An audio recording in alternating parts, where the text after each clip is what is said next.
Go. This is a poem about the meeting of my two grandmothers. My Ohio grandmother from Frankfort, Ohio, a tiny village, and my Iranian grandmother. They met in Tehran in 1978. And my Iranian grandmother had bought a table for that meeting because she was used to sitting on the floor.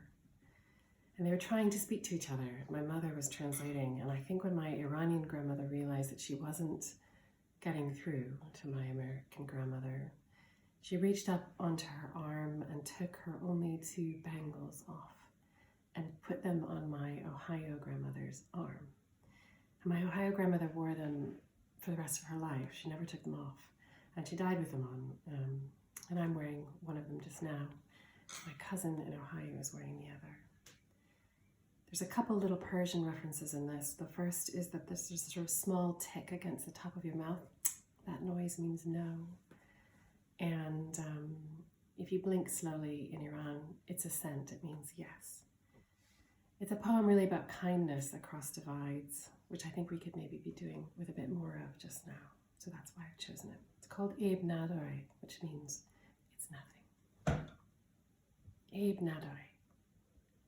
The old woman from Tabriz, dark floral chador, sits at her only table bought for this meeting.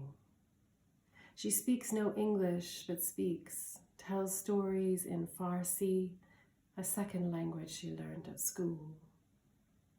The other old woman from Frankfort, Ohio, isn't listening. She's taking in Tehran like the lights of her first Ferris wheel at the Ross County Fair.